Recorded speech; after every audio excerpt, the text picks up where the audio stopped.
everyone. I am Grace, the scheduling coordinator, and today we will be concluding our May webinar series with our prevention consultant, Tahani. She will be presenting her topic titled Power of Emotional Intelligence.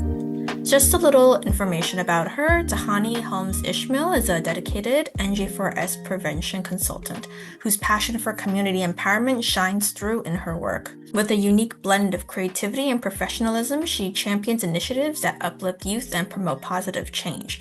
An accomplished entrepreneur, Tahani balances her professional life with her love for basketball and traveling, finding inspiration in both the court and her adventures around the globe. So without further ado, I will now let her take over. Let me see if I can use my mouse to direct this. Okay, good afternoon, guys. My name is Tahani Helms Ishmael. I'm a prevention consultant here at NJ4S, and today's presentation will be on, having a little bit of difficulties, emotional intelligence, the power of emotional intelligence. Where we'll talk about how emotional intelligence is not just about being emotional, it is about being intelligent with emotions. So what is emotional intelligence? Emotional intelligence is understanding plus managing emotions. A psychologist, Daniel Goldman, popularized EQ through 5 core skills: self-awareness, self-regulation, motivation, empathy, and social skills. I just want to take a minute to briefly touch upon each bullet point and each core skill. So when it comes to self-awareness and talking about emotional intelligence, this is recognizing your emotions and how they affect your thoughts and actions, right? When it comes to self-regulation, this is controlling impulses and responding calmly instead of reacting emotionally or impulsively or just being intrusive. When it comes to motivation, this is staying driven, having a positive and focused attitude, whether that be on goals or just even during challenges or hardships. It's always, having that motivation to say, hey, things are going this way, but it won't always look this way. And then our next core skill would be empathy, understanding and caring about how others feel. Just taking a brief moment to think outside of yourself, not thinking about your own personal feelings, but just thinking about your neighbor, your peers, the individuals around you. And then lastly, that brings us to social skills, right? Which is communicating well, building relationships, and handling interactions effectively. So IQ may get you hired, but EQ, emotional awareness, determines how far you grow. So why emotional intelligence matters? If you look briefly to the right, there's a few circles with emotional intelligence in the middle, and then we have some other understandings or other ties to emotional intelligence there, such as perceiving emotions, understanding emotions, managing emotions, and then lastly, using emotions. All of these different factors tie into emotional intelligence and makes up why it's important and why it matters. EQ, emotional awareness or emotional intelligence, impacts every area of the life, right? Research consistently shows high EQ improves leadership effectiveness, academic and workplace performance, conflict resolution, mental well-being, and even team collaborations. I also briefly want to touch upon each of these points as well. Emotional intelligence affects many areas of life because it helps people understand emotions, communicate better, and respond wisely to challenges. And not necessarily just challenges, but life in general, right? When it comes to leadership effectiveness, leaders with high emotional intelligence inspire trust. They stay calm under pressure. We may see this with management, with different branches or different chains of command when it comes to corporations or life in general, right? And they understand their team's needs. When it comes to academic and workplace performance, I also wanted to give an example, not just some definitions to leadership effectiveness, but an example of this will also be if a manager notices an employee is stressed out, right, and offers support instead of criticism. That's a manager who's showing leadership effectiveness and also showing emotional awareness and emotional intelligence as being a leader, right? So versus criticizing an employee or a worker for not necessarily showing up, they offer support, which improves morale and productivity inside the workplace. Now, when it comes to academic and workplace performance, right, these are people who manage emotions and stay calm and handle pressure more effectively. This could look like teachers, guidance counselors, our day-to-day staff, such as security. What else? Individuals who work inside offices, who work directly with scholars and peers themselves, right? So an example of this could be a student stays focused after receiving a low grade and works harder instead of giving up, right? That's emotional intelligence. It's easy to feel defeated, but for an individual to, buckle down and say, hey, I got this, or I'm going to work harder. I didn't do so good on this test, but these are some steps or some necessary tools I could utilize to perform better. That's an example of emotional intelligence when it comes to academic and workplace performance. When it comes to conflict resolution, right? Emotional intelligence helps people listen, stay respectful, and solve disagreements calmly. So an example of this could be two coworkers disagree on a project, but discuss their concerns calmly or find a compromise, right?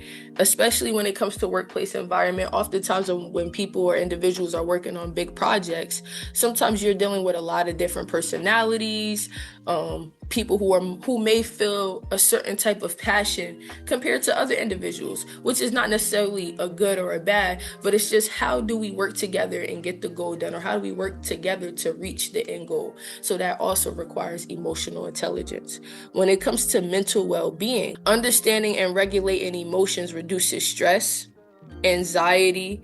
What else? And it could just, I want to say when it comes to being overwhelmed emotionally, right? These are things that you're aware of. So an example of this could be someone who practices calming techniques when they're in the middle of having flustered or heightened emotions. This is somebody who's demonstrating emotional intelligence or emotional awareness. When it comes to team collaboration, this is where conflict resolution and the example I gave you for conflict resolution also ties into team collaboration a little bit.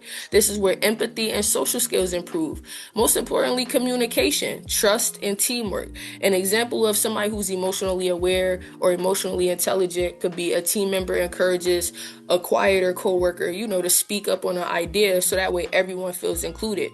Versus when hey, you might be working with a team member or a coworker who isn't as outspoken as other coworkers, but they have an amazing idea. You being that positive influence, you would step in and intervene and say, hey, I think you should share that idea because it's an amazing idea. You shouldn't let it be overlooked. That's somebody who's also displaying emotional awareness and emotional intelligence. So a mini reflection, I want you guys to utilize the comment section down below. Just take probably like another minute or two and think of a time or think of a professor, a mentor, or a leader you solely admire. Was it only their intelligence or was it also how they treated people that made a difference in the work environment? So I'll give you guys about a minute just to, leave some comments. Let me know what you guys think. So the science behind EQ, which is also, as I stated before, emotional awareness, emotional intelligence, the brain and emotion. So the amygdala processes emotional reactions. The prefrontal cortex, which develops at 25, supports reasoning and decision making. And then strong EQ, emotional awareness, helps people pause before reacting. So you'll notice if you're under pressure or you notice somebody, like I stated before, who is highly flustered or is met with several challenges, how you can tell if somebody's emotionally intelligent or emotionally aware is how they react to a situation or a challenge, or how they react to a hardship in general. If you have somebody who's more impulsive when stuff happens, it's kind of like, okay, those are areas of improvement that they could work on. If you notice that when somebody has a hardship or a challenge, they just sit briefly for a second, they reflect on it, and they think to themselves, that person is showing signs of being a little bit more emotionally aware or a little bit more emotionally intelligent, right? We all grow at different rates, and experience is the best teacher. Sometimes we have to go through different lively challenges or different hardships to learn and understand how to better respond next time. So some key insight.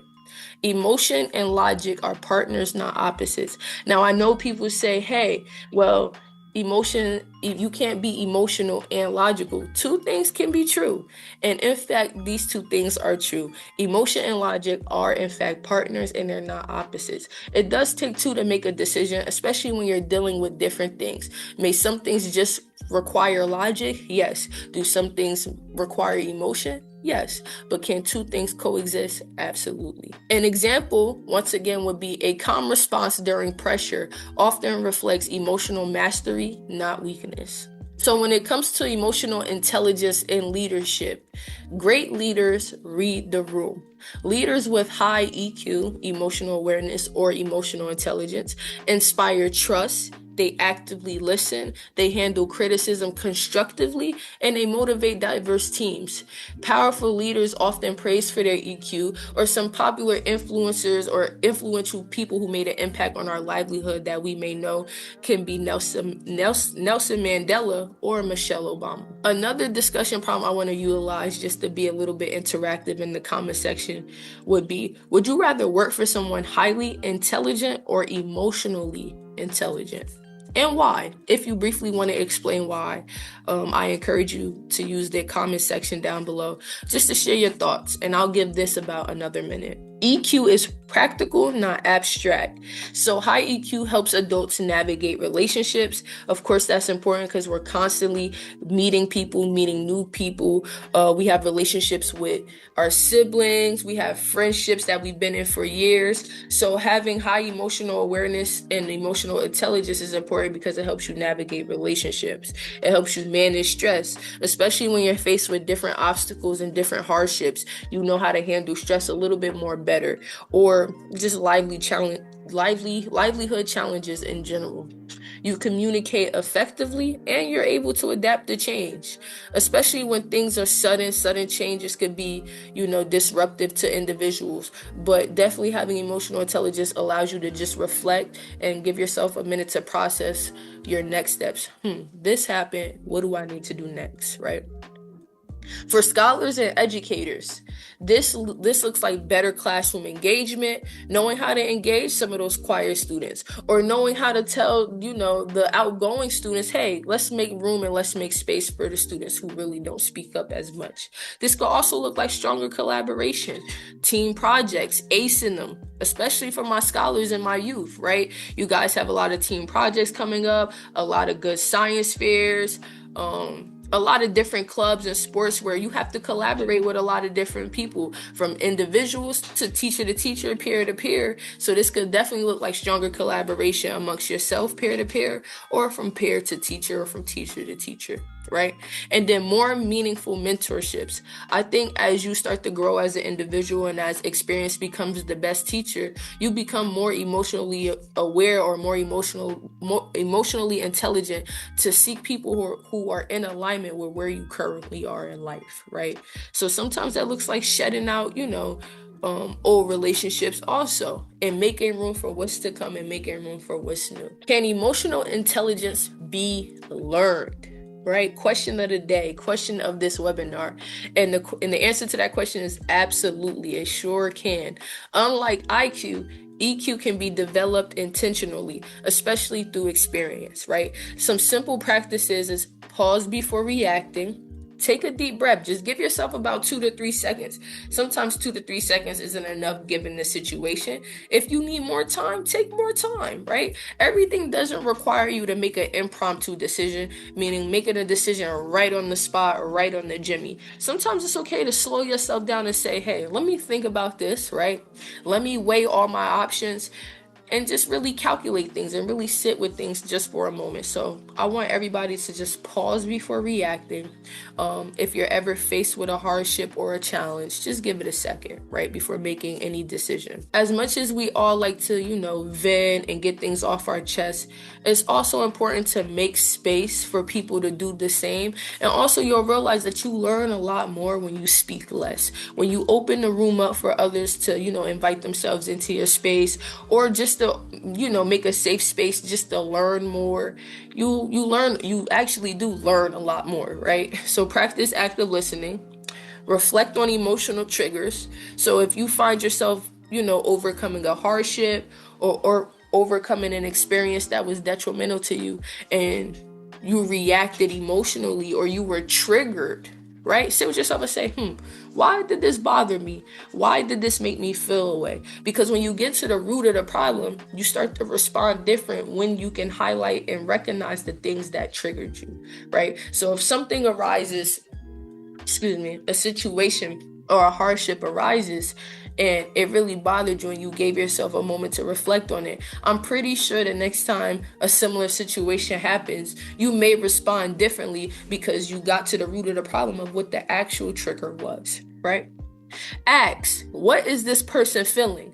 This all goes back to empathy. Sometimes we have to think outside of ourselves, like I said, and think about our neighbors and our peers. Sometimes people react because they may be operating from survival mode, or they may be going through a challenge or a certain experience that's detrimental to them, right? And sometimes things aren't intended for us. Sometimes we might just be at the end of the stick where we're just in the middle of crossfire. So always ask yourself, what is this person feeling? Because some things aren't personal, and sometimes we don't want to make people's personal problems our problems. So you have to be able to distinct the two. Is this person just responding like this because they have a lot going on, or is this person being intentional? And oftentimes when we put ourselves in another person's shoes, we realize some of it is not really intentional. Sometimes somebody is also just reacting impulsively.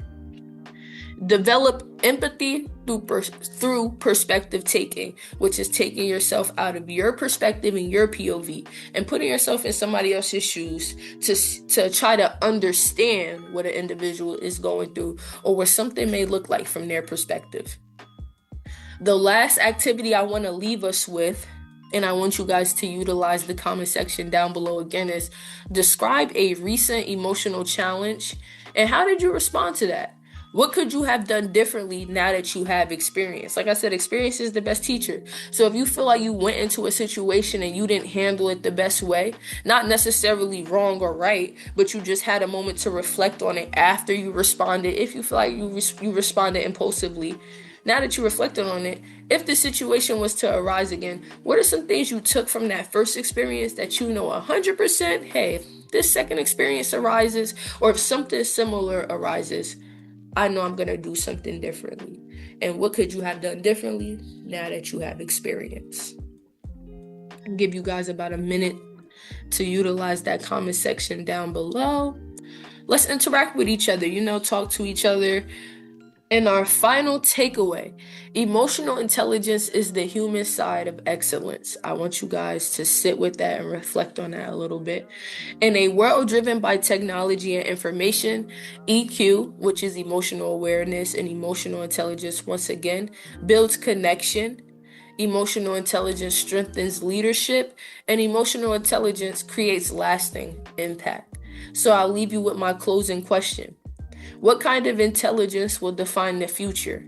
Knowledge alone or wisdom and human interaction? And you guys could put your final answer down there. Thank you very much, Tahani, for this very informative presentation on emotional intelligence. And thank you to everyone else for tuning in. And stay tuned for our June presentations that are going to highlight the theme of inclusive wellness, supporting mental health for every identity. Our next presentation will premiere on YouTube on June 8th at 12 p.m. So thank you again for joining us and have